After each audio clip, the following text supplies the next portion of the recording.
자, 오늘 내용의 배경을 한번 살피겠습니다. 자, 언젠가 때는 사울 왕이 지금 완전히 미쳤습니다. 그래서 다윗이 자기 사위인데 대놓고 죽이려고 하는 때입니다. 본격적으로 죽이려고 하는 때입니다.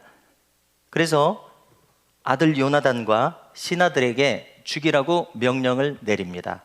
그러나 요나단은 다윗을 너무나 좋아하고 사랑하는 친구입니다. 다윗을 죽일 수가 없습니다. 그래서 다윗을 항상 살려줍니다. 사울왕 자신도 다윗을 향해서 이게 완전히 지금 자기 정신이 아니에요. 자기 딸하고 결혼한 사위잖아요. 단창을 던져서 벽에다가 꽂으려고 합니다. 던졌습니다. 다윗이 피했습니다. 창이 벽에 꽂혔습니다. 다윗이 집에 갔습니다. 그런데 그날 밤 자객을 보냅니다. 우리 오늘 읽은 앞부분의 내용입니다. 자기 딸 미갈하고 지금 집에서 자고 있는 다윗을 죽이라고 전령을 보냈습니다. 자객을 보냈습니다. 지금 그 평소 눈치가 아니니까 미갈이 깨닫고 창문에 다윗을 달아서 내려서 도망가게 했습니다. 그래서 다윗은 라마로 도망을 갔습니다. 거기는 사무엘 선지자가 있었습니다. 그리고 사무엘 선지자는 그를 이끌고 라마의 조금 더 작은 단위의 동네인가 봐요. 나요시라는 곳으로 갑니다. 거기서 삽니다. 자, 우리는 사무엘이 이 즈음에는 어떤 인물인지를 한번 살펴야 되는데요. 자, 그 전부터 사무엘은 어떤 사람이냐면은 엘리 제사장이 하나님의 음성을 듣지 못하고 영적으로 둔감해졌을 때, 하나님의 음성과 이상이 희귀했을 때, 어린 나이에 사무엘 선지자는 그 회막 안에서 하나님의 음성을 직접 듣는 사람이 되었습니다. 다시 말해서 어렸을 때부터 영적 귀가 열린 사람이었습니다. 하나님의 특별한 선택을 받은 것이죠. 지금 이 자리에 있는 저와 여러분들도 이 세상에 얼마나 많은 사람들이 있습니까? 특별한 선택을 받은 것을 믿으시기를 주님의 이름으로 축복합니다. 의심치 마시기 바랍니다. 저부터도 특별한 은혜를 입어서 이 자리에 있음을 확신합니다. 사무엘은 그런 사람이었습니다. 특별한 은혜를 받은 사람이었습니다. 기도하는 사람이었습니다. 오늘 내용을 보니까 그는 예언하는 사람이었습니다. 거듭거듭 말씀드리지만 예언은 무엇입니까? 단순히 미래의 일을 알아맞히는 이런 수준이 아니라 하나님의 뜻을 알고 분별하고 말하면 그것이 예언입니다. 예수의 증거는 대언의 영이라 요한계시록에서 말하는 것처럼 예수의 증거는 대언의 영이라, 예수님의 뜻을 나타내는 것이 예언이라는 것입니다. 하나님의 뜻이 거기 있으면 돼요. 그러니까 우리가 하나님의 뜻이 나에게 임해서 누군가를 위해서 축복의 말을 해준다면 그것이 다 하나님의 뜻으로 축복하는 것입니다. 예언입니다. 예언, 넓은 범위에서 다 예언이라고 할 수 있습니다. 사무엘은 오늘 말씀 내용을 보니까요, 그렇게 예언하는 사람입니다. 하나님의 뜻을 깨닫고 전하는 사람입니다. 자, 이런 사무엘이 다윗을 데리고 가서 나요셋에서 살았습니다. 무슨 의미입니까? 다윗도 못지않은 예배자입니다. 어린 시절부터, 목동 시절부터 하나님과 동행하는 예배자였습니다. 그가 악기를 연주했을 때 사무엘의 악령이 떠나갔습니다. 지금 예배자끼리 함께 살았다는 것입니다. 살았다는 얘기입니다. 함께 예배했을 것입니다. 성경은 철이철을 날카롭게 한다고 합니다. 친구들끼리 잘 만나면 더 친구들이 다듬어져 가지고 더 훌륭한 사람으로 변한다는 거예요. 성경의 인간과는 이것입니다. 철이철을 더 날카롭게 했을 것입니다. 영적 힘이 몇 배나 더 확장되었을 것입니다. 그러므로 우리는 무엇을 깨닫습니까? 지금 이 자리에서 성도들이 함께 예배하고 찬양하고 기도하는 것은 우리에게, 내가 못 느낄지라도 엄청난 힘을 우리에게 증폭시켜서 우리에게 큰 힘을 주고 계시는 줄로 믿습니다. 할렐루야. 그래서 새벽에, 꼭 새벽뿐만이 아니라 우리 교회 안에서 경험하는 것은, 제가 경험하는 것은 무엇이냐면, 자, 제가 그 강단에서 혼자도 기도합니다. 그렇지만 새벽에 같이 기도하고 또 이런저런 시간에 같이 기도합니다. 혼자 기도할 때하고 둘이 기도할 때하고 여럿이 기도하고 함께 기도할 때가 이 기도의 능력이 다른 것을 경험을 합니다. 여러분들도 경험하십니까? 네. 그래서 눈치를 봐서 열심히 하는 것도 있겠죠. 그러나 그런 차원이 아니라 같이 기도하니까 엄청나게 힘을 받아요. 같이 기도하니까 2배가 되는 것이 아니라 10배나 100배쯤 되는 것 같은 그런 느낌을 받습니다. 여러분들도 그런 느낌을 받으실 것이라고 생각하고 더 그런 것을 우리 교회가 경험할 수 있기를 제가 기대를 하는데요. 이것입니다. 힘이 훨씬 덜 들고 힘을 더 많이 받더라는 것입니다. 그리고 이것은 주님의 약속입니다. 2-3 사람이 내 이름으로 모인 곳에는 나도 그들과 함께 거기에 함께 있느니라. 주님의 약속이십니다. 자, 이제 차차 이 코로나 상황이 팬데믹에서 전부 다 널리 온 국토에 퍼졌다, 온 세상에 퍼졌다, 그런 뜻이잖아요. 팬데믹이 엔데믹, 이제 점점 끝나는 방향으로 가고 있습니다. 한 10일쯤 지나서 4월 25일 월요일부터는 방역 기준이 훨씬 더 완화될 것이다, 이렇게 뉴스에서 봤습니다. 그렇게 완화되는 방향으로 갈 것입니다. 자, 그렇다면은 우리 믿는 분들은 더더욱 모이기에 힘쓴 우리 교회가 될 수 있기를 간절히 바랍니다. 오늘 2부 예배에 보니까 전성호 집사님 4분이 나오셨어요. 가끔 전화 드리면은 유튜브로 예배를 하고 있습니다 이러세요. 그래서 이제 그러는 줄 알고 있었죠. 그런데 오늘은 제가 최근에 전화를 드리지 않았는데 자발적으로 나오셨습니다. 아마 2분을 사랑하는 누군가가 전화를 하셨는지도 모르겠어요. 나오시니까 너무 반가운 거예요. 너무나 하나님께서도 기뻐하시리라 생각합니다. 자, 이렇게 이제 엔데믹으로 가면서 더더욱 모이기에 힘쓰는 우리가 될 수 있기를 기대하고 소망합니다.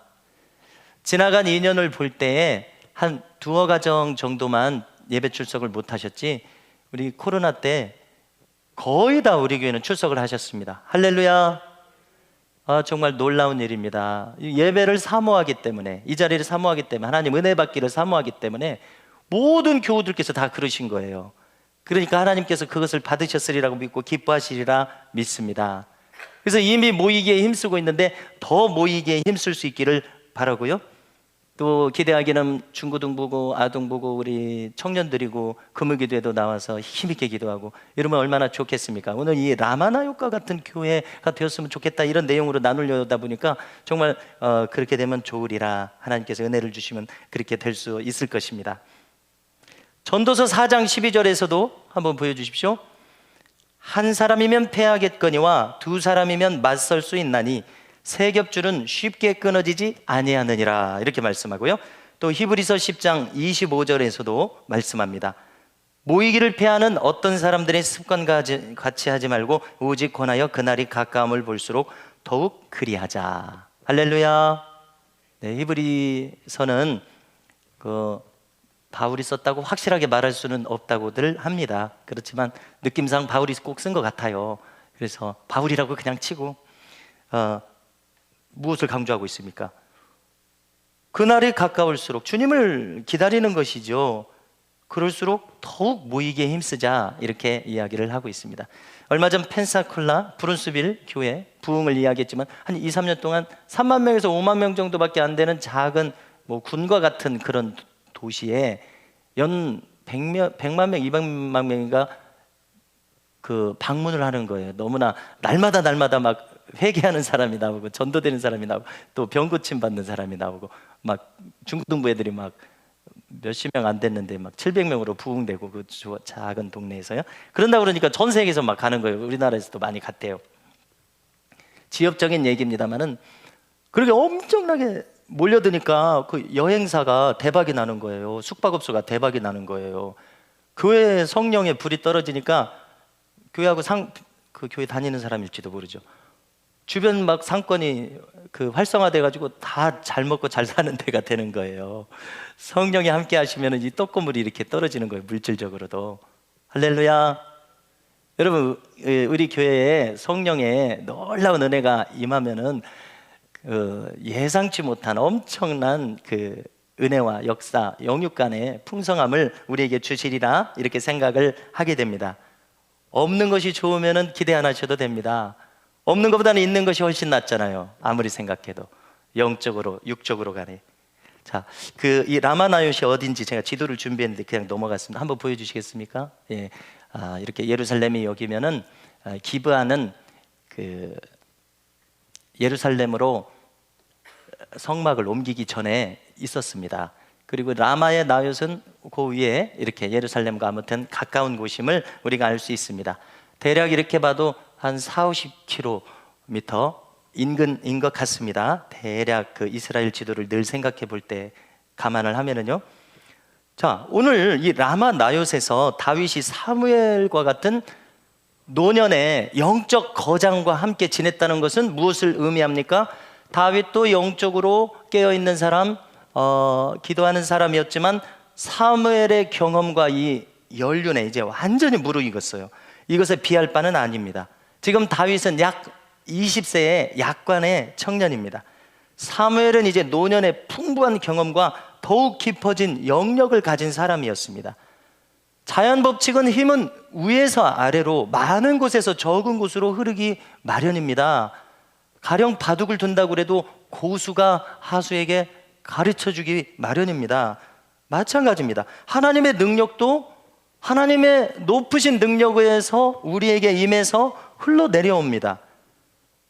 그렇기 때문에 사무엘과 다윗이 만났을 때 그 큰 영역과 깊은 은혜를 가진 사무엘에게서 이 물의 수위가 높은 데서 낮은 데로 흐르듯이 흘러가게 돼 있을 수밖에 없다는 것입니다. 이것이 자연 법칙이지만 영적인 세계도 당연히 마찬가지지 다른 별다른 다른 차이는 없지 않겠습니까? 그래서 사무엘의 언행 심사를 보면서 배우는 겁니다. 제가 이제 오늘 말씀을 나누다가 무엇을 깨달았냐면요, 아주 절실히 깨달았습니다. 제가 얼마 전까지 말씀을 나눌 때는, 자 보십시오. 자, 아까 오전에 72세의 그 원숙한 목사님이 와서 부흥에 딱 3일 한 거, 그거 한 번뿐이에요. 고등학교 3학년 때 가을에 그거 한 번뿐인데 그것이 저에게 적지 않은 영향을 준 것을 깨닫습니다. 왜 그러냐면 아침 저녁으로 기도하니까 그 3시간을 너무 귀하게 받아들이는 거예요. 그러니까 제가 그 일전에 그 기간 동안에 제가 그 상당히 좀 사랑에 충만한 사람으로 그런 성향의 사람으로 제가 변화됐습니다라고 말씀드렸는데, 오늘 말씀을 전하다 보니까 제가 거기서 자극을 받은 거예요. 그 정말 충만한 그 목사님으로부터 그 충만하게 말씀 전하는 몇 시간을 통해서 제가 그 분위기가 저한테 쑥 들어온 것입니다. 요즘 교계에서는 임파테이션이라는 말을 씁니다. 자, 손을 얹고 기도하면 능력이 그에게 흘러간다는 것입니다. 한문으로는 전이라고도 할 수 있고, 그냥 우리가 알기 쉽게는 기술이 전수된다 이렇게 말할 수 있을 것입니다. 장인은 도제식입니다. 제자를 기르는 방식이에요. 가령 고려청자를 만든다고 할 때 그냥 눈으로 봐서는 안 되고 365일 옆에 붙어서 물도 기르고 장작도 떼고 하면서 하는 걸 다 지켜봤을 때 그 기술이 다 전수되는 것처럼, 영적 거장과 다윗이 함께 있을 때 사무엘이 터득한 모든 하나님의 능력이 그에게 전수되었을 것이다. 아무튼 그에게 전달됐을 것이다, 이렇게 생각하게 됩니다. 제자들이 주님과 3년 반을 함께 있으니까 어떻게 됐습니까? 물론 제자들이 원숙하게 준비되지는 않았지만 성령이 임하니까 예수님께서 약속하신 대로 성령께서 임하시면 모든 것을 생각나게 하시리라 그러지 않았습니까? 예수님 하신 말씀 다 생각나니까 났으니까 적었겠죠. 예수님께서 하신 것이 다 생각나니까 베드로, 요한이 예수님 한 것처럼 하니까 예수님과 같은 능력이 나타났다고 믿어집니다. 스데반도 그랬다고 믿어집니다. 예수님과 함께 다녔다는 기록은 없습니다만은. 자, 그러니까 이렇게 영적인 능력은 전이가 됩니다. 라마 나요트는 바로 그런 곳이었습니다. 지금 사울에게 쫓겨서 생명이 경각에 달린 다윗이 사무엘과 잠깐, 기간은 언제인지 몰라요. 모르겠습니다. 한 달일지 일주일일지 모르겠습니다. 오늘 군사를 3차에 걸쳐서 보내고 사무엘이 자기가 직접 온 것을 봤을 때는 적어도 일주일 이상일 것 같아요. 3주 이상일 수도 있고요. 자, 라마 나요트는 그렇게 하나님의 능력이 전수되는 기간이었습니다. 영적인 거장과 함께 하니까, 은혜가 있는 사람과 함께 하니까 은혜가 전달이 되는 겁니다. 불이 있는 사람과 함께 하니까 불이 전달이 되는 겁니다. 그래서 우리 교회도 불이 있는 교회, 서로 은혜와 능력을 전달하는 교회에 서로 막 장작불이 일어나듯이 나무들끼리 모여 있으니까, 숯끼리 모여 있으니까 불이 막 일어나듯이 장작을 하나씩 흩어버리면은 사그라들 것이 뻔하지 않습니까? 아무리 훌륭한 사람도, 그러나 모여 있으면 하나님께서 거기서 막 불을 일으켜 주시는 것입니다. 교회는 그런 곳입니다. 라마나요시 그런 곳이었습니다. 자, 그런데 하나님의 은혜와 능력이 우리에게 전수되는 것은요, 가만히 생각해 보니까 나에게 지금 영적 거장이 없으면 어떻게 해요? 내 옆에 사무엘이 있어가지고 막 전수를 시켜줘야 되는데 사무엘이 없으면 어떡합니까? 어떡하죠? 그래서 이 영적인 은혜와 능력은 꼭 사람으로부터 전수되는 것이 아닌 것을 알 수 있습니다. 살아있는 사람이 아니라 기록되어 있는 사람을 통해서도 전수되는 것을 알 수 있습니다. 가령 저는 이제 무엇을 생각하냐면은, 성경을 우리가 읽으면서 성경의 수많은 인물들을 통해서 하나님의 은혜와 능력이 나에게 전수되더라는 것입니다. 가령 모세를 보십시오. 자, 모세의 시간표를 한번 생각해 보면은 출애굽을 한 지 3개월 만에 시내산에 도착을 합니다.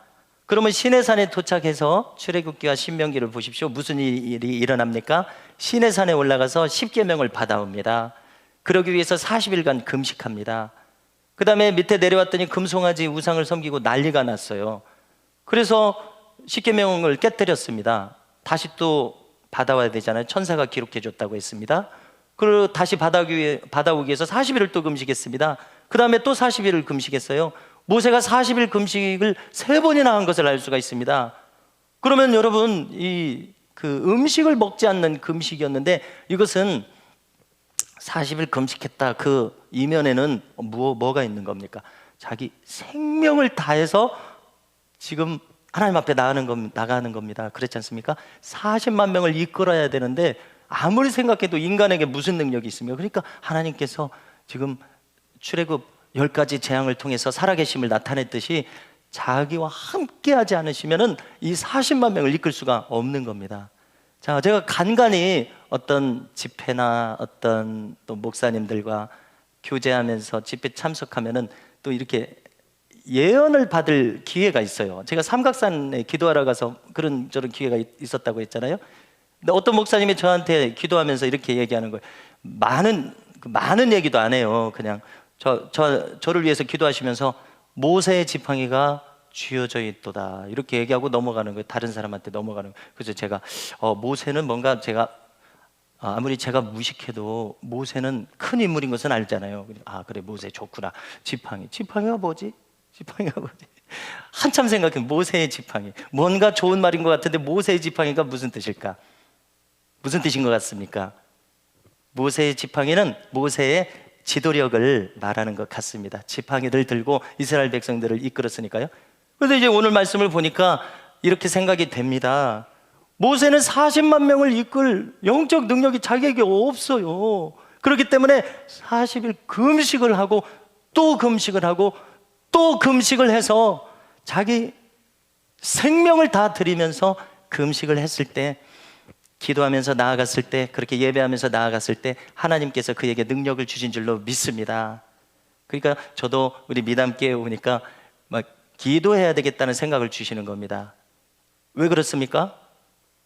내가 무능력한 것을 깨닫게 되지 않습니까? 내가 내 능력으로 할 수 없다는 것을 깨닫게 되니까, 아, 기도해야 되는구나. 그래서 모세의 지팡이는 생명을 걸고 기도함으로 주의 백성들을 섬길 수 있는 힘을 달라는 그 기도하는 사람이 되는 것인 것을 이렇게 깨닫게 됩니다. 여러분, 이렇게 우리가 성경을 읽으면서 성경 인물을 통해서 얼마나 많은 목사님들이, 과거에 우리 한국교회도 참 너무나 놀랍습니다. 100년밖에 되지 않지만 40일 동안 금식 기도한 목사님들이 너무나 많다는 얘기를 우리가 어렸을 때부터 듣지 않습니까? 어디서 자극을 받았습니까? 어디서 그런 것을 전수받았습니까? 성경을 읽으니까 모세가 자기 백성들을 이끌고자 할 때 생명을 걸고 기도하지 않으면 안 되는구나, 말씀을 보면서 목사님들이 깨달았기 때문에 그런 일들이 있었다고 생각합니다. 이것은 엄청난 영적인 책임감입니다. 엄청난 영적인 사명감입니다. 사생결단의 기도요, 야곱의 야복나루와 같은 그 밤샘 철야의 사생결단과 같은 기도임을 알 수 있습니다. 그와 같이 하지 않으면 하나님께서 능력을 주시지 않는다는 이 절박함 속에서 그렇게 한 것을 알 수가 있습니다. 누가 가르쳐줘서 알게 된 것이 아닙니다. 말씀을 읽다 보니까 깨닫게 된 것입니다. 우리가 베드로를 읽다 보면 베드로로부터 배울 것입니다. 예수님을 읽다 보면 표에 내세우는 것처럼 예수님처럼 예수님에게서 우리가 배우게 된다는 것입니다. 자, 약간 좀 이 모세의 40일 기도가 나와서 약간 곁가집니다. 자, 이찬수 목사님을 다 아실 것인데 그걸 잠깐 얘기하려고 합니다. 이찬수 목사님 분당 우리 교회 그 짧은 시간에 대단히 큰 규모의 교회, 다른 교회 건물도 없이 그 학교 건물을 빌려서 했음에도 불구하고 수천 명의 성도들이 한꺼번에 부흥된 그런 교회입니다. 뿐만 아니라 그분의 메시지는 많은 분들이 듣는 이유가 그 메시지가 꼿꼿하고 깨끗하기 때문에, 힘있기 때문에 많은 분들이 듣더라고요. 저는 이제 귀담아서 듣는 편은 아니지만 몇 가지 들어보면 그렇게 메시지가 반듯합니다. 정신을 깨어있게 합니다. 그러면 하나님께서 함께 하시니까 그런 부흥과 그런 말씀의 능력이 나온다고 생각하는데, 그것이 어디서 왔는가 생각할 때 그분의 배경 이야기, 간증을 들어보니까 이해가 되더라고요.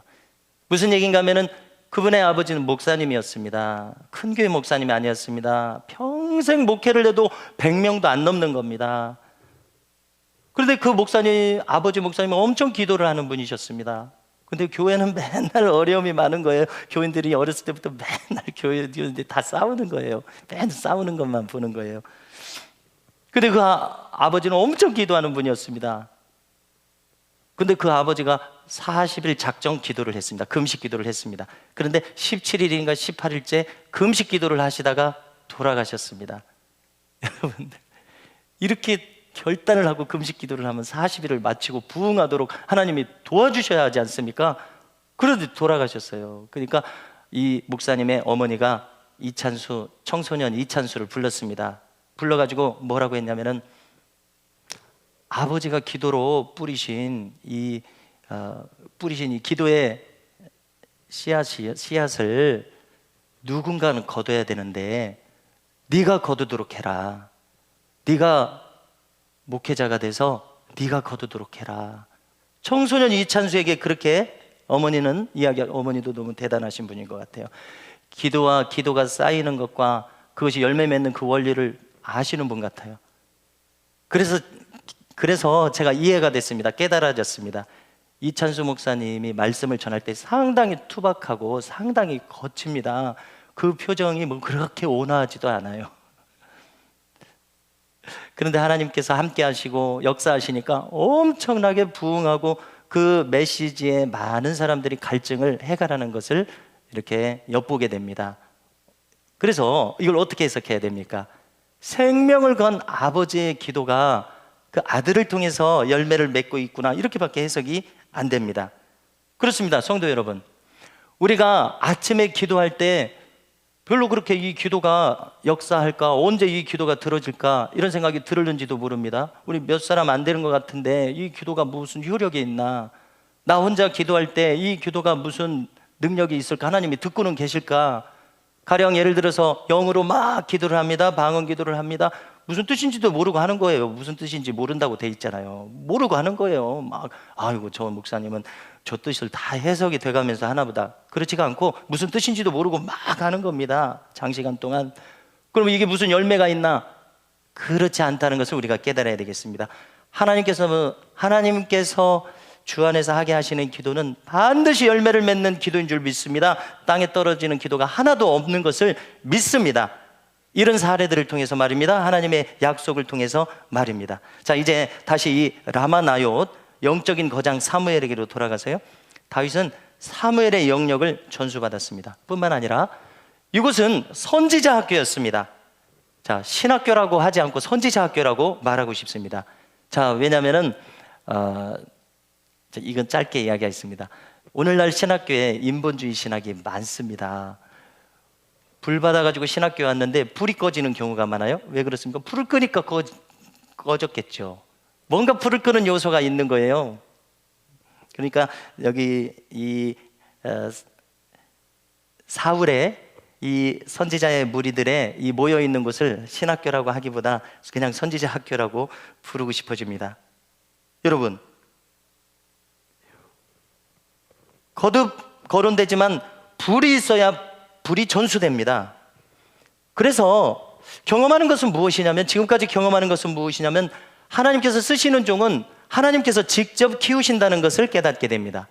바울도 말하지 않습니까? 갈라디아서 2장 6절을 제가 찾아보니까요, 베드로와 요한하고 자기는 아무 관계가 없다는 거예요. 저 유명한 이들이 내게 더하여 준 것이 없다라고 말을 합니다. 왜 그렇습니까? 기도하면서 예수님에게 직접 배웠기 때문에 그렇습니다. 라마나요스는 선지자 학교였습니다. 그런데 엄청난 영적인 능력이 머물러 있는 선지자 학교였습니다. 엄청난 기름 부으심이 있었습니다. 19절과 20절을 보니까 사울은 이제 어떻게 하냐면은 다윗을 체포하려고 군사들을 보냈습니다. 그리고 군사들이 왔습니다. 다윗을 잡아가면 돼요. 그런데 그 군사들이 뭘 목격했습니까? 19절 20절을 보시면은요, 선지자 무리가 예언하고 있는 것을 목격합니다. 그러니까 다윗과 사무엘만 있는 것이 아니라 선지자 무리가 거기 있었습니다. 그리고 사무엘이 그 우두머리로 서 있는 것을 목격합니다. 무슨 상황입니까?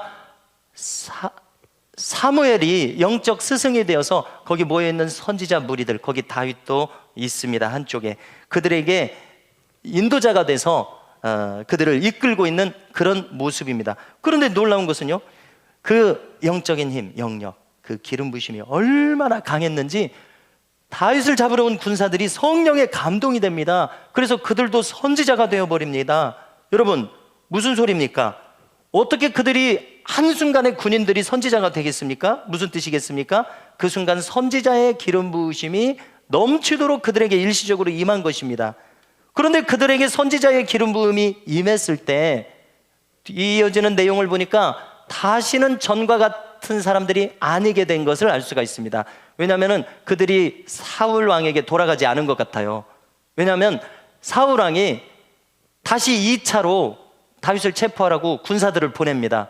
그것을 보면은 그들은 성령의 은혜, 기름 부으심, 능력을 받으니까 결코 전하고 똑같은 사람들이 될 수가 없었던 것 같습니다. 뭔가 변화가 일어났습니다. 뭔가 그전과 같은 군인들이 아니었습니다. 사울에게 쓸모있는 그런 군인들이 아니었습니다. 똑같은 명령을 줄 수 있는 그런 군인들이 아니었습니다. 그것을 통해서 알 수 있습니다. 그래서 2차로 군사들을 보낸 것입니다. 그런데 놀랍게도 두 번째로 간 군사들의 무리도 마찬가지였습니다. 그들도 선지자의 기름 부으심에 사로잡힙니다. 그들도 예언을 합니다. 아까 거론했듯이 무슨 상황입니까? 하나님의 뜻을 알고 깨닫고 하나님의 뜻을 분별하고 그것을 말할 수 있는 사람이 되어버렸습니다. 그리고 이어지는 내용을 보니까 그들도 다시는 전과 같은 사람이 될 수 없었는가 봅니다. 왜냐하면 3차 군사들을 보내는 것을 봐서 알 수 있습니다. 다시 사울에게 돌아가지 않았거나 돌아갔더라도 그들은 선지자의 기름 부음 때문에 다시는 전과 같은 역할을 할 수 있는 사람이 아니게 된 것 같아요.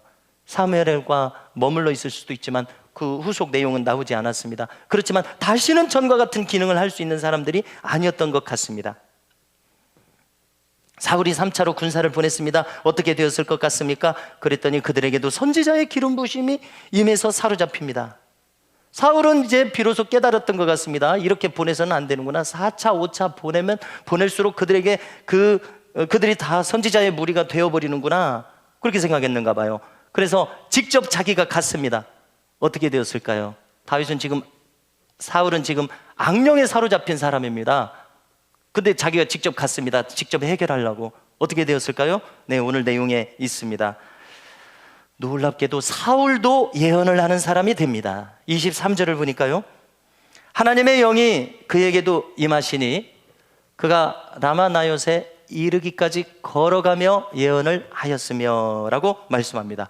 자, 이렇게 읽어보니까 놀라운 것은 무엇이냐면은 라마나요스에 도착해서 선지자들의 하는 활동을 보고 사울이 하는 사무엘 선지자가 이끄는 모습을 보지도 않았는데 라마나요스에 가는 중에 사울에게 그는 악신에 들린 자인데 그에게 성령이 임해서 성령에 감동되니까 그가 순간 선한 사람으로 바뀌어서 혹은 순간 성령의 감동에 사로잡힌 사람으로 바뀌어서 그가 예언은 뭐라고 그러죠? 하나님의 뜻을 깨닫고 분별하고 그것을 말해줄 수 있는 사람. 그는 분명히 악에 사로잡힌 사람인데 그가 그렇게 됐습니다. 너무나 놀랍습니다.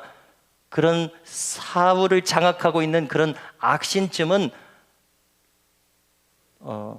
너무나 간단하게, 너무나 한순간에 능력 있게 성령께서 사로잡으실 만한 그런 엄청난 영적인 능력, 영역과 성령의 기름 부으심이 사울에게 임한 것을 알 수 있습니다. 성도 여러분, 우리 미담교회도 이 라마 나옅과 같은 교회가 되면 얼마나 좋겠습니까? 할렐루야. 자, 라마 나옅은 어떤 곳이었습니까? 거기는 영적인 거장이 있었습니다. 여러분, 혹시 우리 교회에 영적인 거장이 없다고 생각하십니까? 자, 아까 모세를 우리가 여기서 찾아냈듯이 우리가 성경을 열심히 묵상하고 또 말씀을 통해서 나누고 받아들이면 여기서 영적인 거장을 발견할 수 있게 될 줄로 믿습니다. 뿐만 아니라 저를 위해서 기도해 주십시오. 제가 영적인 거장으로 성장할 수 있도록 늘 기도 부탁을 요즘 드리고 있지 않습니까? 금요 기도회 때도 수요 기도회 때도 부탁드리는 것은 제가 성장할 것을 위해서, 그것이 우리 교회를 위한 것이라고 믿어지기 때문에 이렇게 기도합니다. 그래서 저뿐만 아니라 우리 교회에 속한 모든 분들께서 영적 거장이 되는 그런 길로 나아갈 수 있기를, 지난주에 우리가 돌파가 일어났으면 좋겠다고 했는데 그런 돌파가 우리 교회에 일어날 수 있기를 간절히 바랍니다. 거기는 선지자 생도들이 있었습니다. 거기는 기도가 있었습니다. 예배가 있었습니다. 그야말로 하늘문이 열린 곳이었습니다. 기도가 쌓인 곳이었습니다. 기름 부으심이 철철 넘치는 곳이었습니다. 우리가 예수 그리스도, 예수님을 그리스도라고 하는데 그리스도라는 말 자체가 메시아, 기름 부음을 받은 자입니다. 예수님은 어떤 분이에요? 예수님은 이름이고 그리스도는 무슨 뜻이라고요? 기름 부음을 받은 자. 예수님은 기름이 철철철 넘치는 분이십니다. 오죽하면은 옆에 타이틀이 기름 부음을 받은 자예요. 예수님이 이름이 이런 것처럼 기름 부으심이 철철 넘치는 우리 미담교회가 될 수 있기를 바라는데요. 그래서 누가 와도 은혜의 분위기가 있고 누가 와도 성령의 분위기에, 사울과 같이 악신에 들린 자도 와서 성령의 그 기름 부으심과 분위기에 압도돼 버리는 그런 교회가 되면 얼마나 좋겠는가 생각합니다. 그래서 저는 우리 교회의 이 기도가 쌓여서 하늘문이 열려서 기름 부으심이 철철 넘치는 이런 기도, 우리의 기도는 그러므로 땅에 떨어질 리가 없다는 믿음이 들어집니다. 자, 지난 주 중에 나눈 말씀들 중에 한 가지, 갈릴리 가나에서 물동이 6을 아구까지 다 채웠을 때 기적이 일어났습니다. 이것을 영적으로 우리에게 적용하면요, 우리의 기도의 분량이 다 채워지면, 물동이의 이 기도가 채워지면 철철 넘치는 날이 올 것입니다. 마지막으로 어떤 목사님의 경험을 우리가 유익하기 위해서 나누려고 합니다. 자, 이제 소녀 시절부터 은혜를 사모하고 은혜 가운데로 들어오니까 하나님께서 어떤 감동을 이분에게 주시냐면은 너는 나에게만 마음을 바쳐라, 이런 감동을 주시는 거예요. 그래서 이제 10대 후반, 20대 초반에 또 얼마나 이 봄이 되면 놀러 가기 좋고 바람 쐬기 좋고 그렇습니까?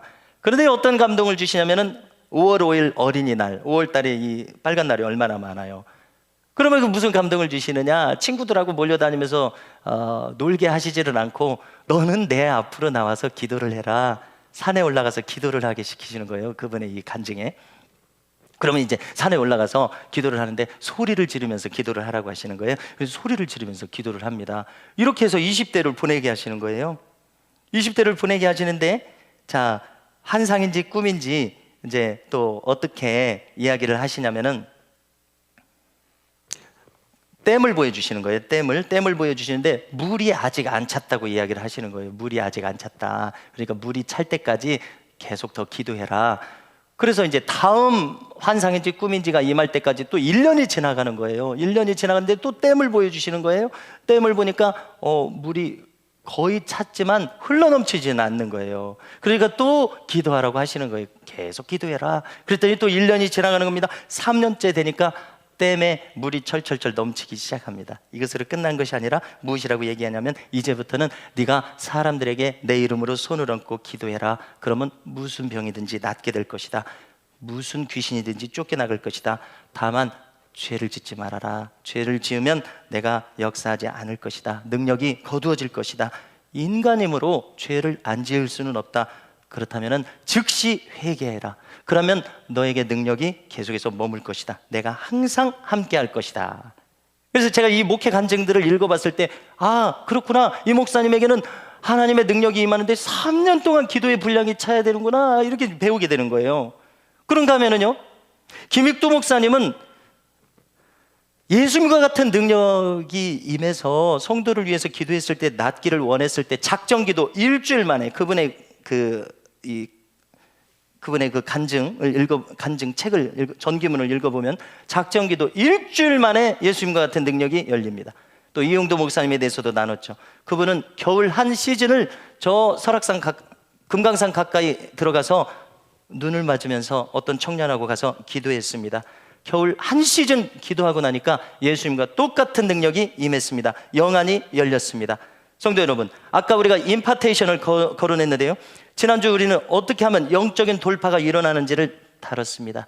야복강나루의 야곱처럼 나를 전적으로 하나님께 드릴 때 영적인 돌파가 일어납니다. 우리는 영적인 믿음의 선진들로부터 배워야 됩니다. 성경의 인물들로부터, 교회사의 인물들로부터, 또 현존하는 영적인 거장들로부터 배우면 영적인 전이가 일어납니다. 그것이 능력이 되었든 성품이 되었든 배우면 하나님께서 그에게 주신 은혜와 능력이 또 나의 것이 되고 돌파가 일어납니다. 성도 여러분, 우리 교회가 라마 나옅과 같은 교회로 나아갈 수 있기를 바랍니다. 영적인 거장이 배출되고 그 학생들이 배출되는 교회입니다. 그 넘치는 기름 부으심으로부터 모두가 영적 유익을 얻는 교회입니다. 생자가 와서 선지자로 변하는 교회입니다. 악인도 와서 영적 충격파에 압도당해서 변화되는 교회입니다. 기도가 쌓인 교회입니다. 기도의 능력이 나타나는 교회입니다. 기름 부으심이 넘치는 교회입니다. 저 펜사콜라 브론스빌 교회처럼 하늘문이 열려서 하나님이 주시고자 하시는 것을 막힘없이 주고받을 수 있는 교회입니다.